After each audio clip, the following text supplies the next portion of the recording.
Alrighty, here we go. Another year, which means another Games of the Year for 2022 this time. And I have to admit, this year wasn't as tough as it could have been. But instead, things just kind of worked out for me, I suppose. I did struggle a little bit with what my Game of the Year was going to be, but ultimately, I ended up deciding that Trails from Zero was gonna have to take the slot. I think there could be some recency bias for this because when I actually play Trails games, I get a certain feeling from playing them it's super fun to play this one continuous story, or at least somewhat continuous. And I really enjoyed what this game actually gave me. And I guess because it arrived so quickly and because it also did the Trails formula a little bit differently, I think this is just what gave this game the edge for me. The pacing of the story, how they introduce characters and how they ramp up the story throughout the entire game, I feel like it was all just done really, really well. I didn't really have very many criticisms for how this game was constructed and how they pushed the narrative forward and how they use characters to progress the story that's related to the characters, but also the grand narrative as a whole. It was quite possibly one of the best Trails games that I've ever played. Honestly, I don't think I can say much more than that. It was a different Trails game using different storytelling techniques, and it just worked. And I'm very, very pleased about what it gave me. For my favorite game played this year, that would be any game, doesn't have to be a game that released in 2022. That is going to be Gujian 3.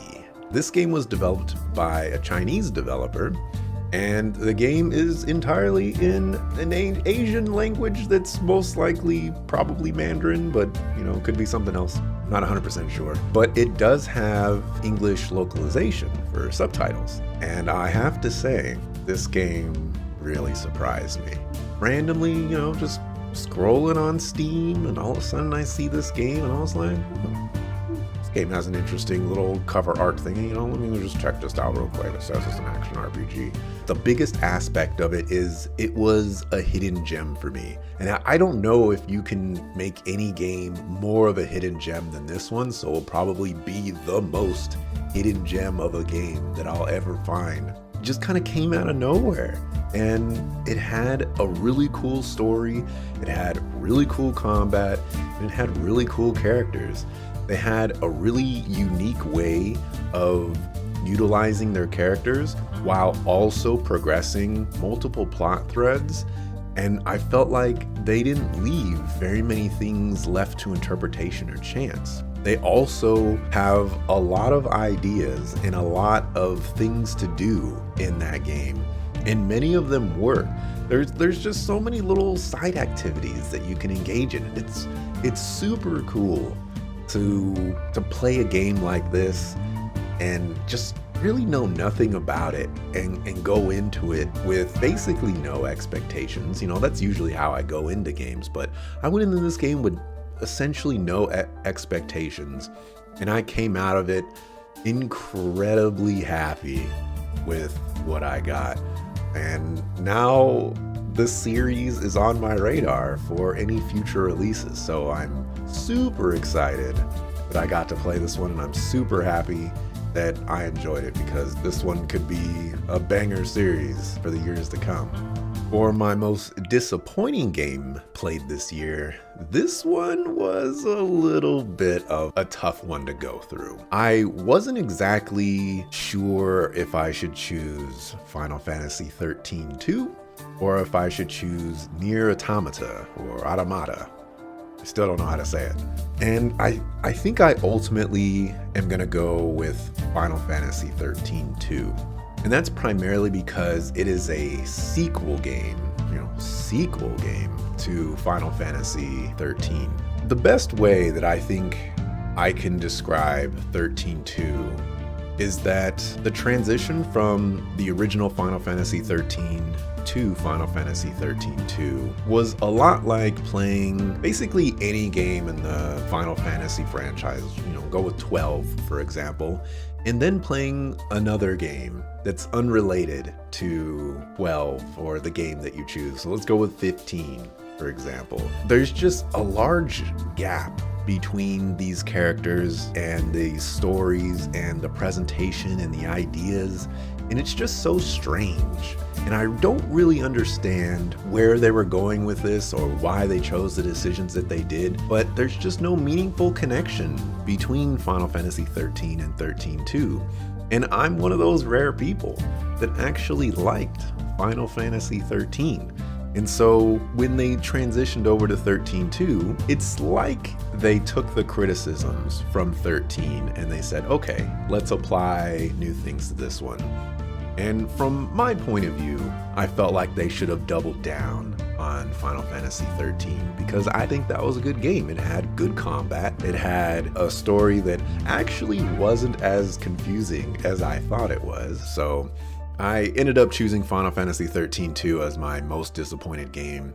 For honorable mentions, or favorite games that I've played, or basically just any games that I played this year that I really enjoyed, and maybe some that were vying for the Games of the Year slots or my favorite game slots, I'm going to start off with Refactor. This was the game that was a contender for the Game of the Year. This is a tower defense game that allows you to maze in it. So you basically build a path the enemies have to follow, and you have to kill those enemies before they reach the end point. And how you do that is by constructing the path and putting obstacles in the way to force them to go into a specific path. This is a $5 game that has roguelike elements in it that normally I don't really jive with, but for a tower defense game, it's actually exactly what it needs. It changes up the gameplay with every single attempt, essentially. And you get new towers, you get new combined towers, you get new enemy types and new modifiers that affect those enemies. And it's just such a cool game that I've put over 100 hours into so far. I can't not help but enjoy myself every time I play it. So Refactor was the bomb diggity. Highly recommend it. For my next honorable mention, I'm gonna go with Triangle Strategy. This was another game that could have been Game of the Year, and I think because it released so far back, it probably faltered a little bit. I also played it and beat it in like 5 days total, but reasonably probably say like 3 days total. So I didn't really write down my thoughts and everything like that for the game. Ultimately, I enjoyed basically every aspect of this game. The tactics were great, the mechanics were great, the story was a political war story basically, but I was able to follow it, which is not a very common thing for tactics games that use these types of stories. I enjoyed a lot of the character interactions. I liked just how they approached this game, and of course I definitely liked the visuals as well. It's just super cool. Without a doubt, one of the best games that I've played that released this year as well. For my final honorable mention, that's going to be Pandora's Tower. If I had a category for most surprising game that I've played all year long, this one might have been number 1 or number 2. It's a game that released on the Wii. Essentially, like, you have this weapon, it's a chain, and you use it to chain things up and attack enemies, and honestly, it sounds like it wouldn't work. And that's kind of what I thought was going to happen. It was like, what are you guys doing? But it turns out it actually worked really, really well. I don't know how they managed to pull it off, but it almost feels like it was a precursor to Astral Chain in some way. Maybe Astral Chain took inspiration from this game, or maybe it was just entirely coincidental. I have no idea, but there were so many ideas that were utilized in Pandora's Tower that I just thought to myself, like, I don't know how you did it, but you pulled this off, and this is actually fun to do. I don't really know what else to say about the mechanics of it, but it was definitely light on story. And I also can't forget that it gave me Dungeons and Dragons vibes. I played a adventure path, like a super dungeon called the Emerald Spire. And this game reminded me of that because it has similarities to it as far as what you're doing and how you're interacting with the various floors. It was just super, super cool to kind of relive that old moment in my life and think back to it while playing this game. So Pandora's Tower, this one was a crazy one. I wasn't expecting to enjoy this one as much as I did, but it was pretty cool. For my most anticipated games, this one actually was coming down to the wire because I wasn't 100% sure what I could have added here. You know, it's just like, none of these games have release dates. And then all of a sudden, the last couple of months, we're like, release date, release date, release date. So now I just got a bunch of games that are coming out in the first half of the year, and I have no idea how I'm gonna play them. But the first one is Trails to Azure. I think it's probably no surprise that I would be excited to play this one because the prior game was my game of the year. I'm super excited to actually figure out where this story is exactly going to go and the details that they're going to employ. So I'm definitely looking forward to Trails to Azure. The next anticipated game is The Legend of Zelda Tears of the Kingdom, which is basically Breath of the Wild 2. I just watched my Breath of the Wild playthrough recently, and I gotta say that game was just as enjoyable playing it as it was when I was watching it.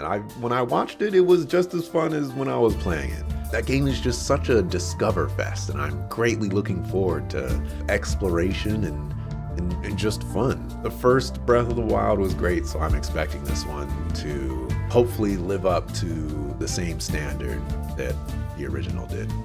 The last anticipated game that I have for 2023 is going to be Final Fantasy 16. This one's probably not a surprise, but I'm looking forward to this game. This game looks like it's going to be fun.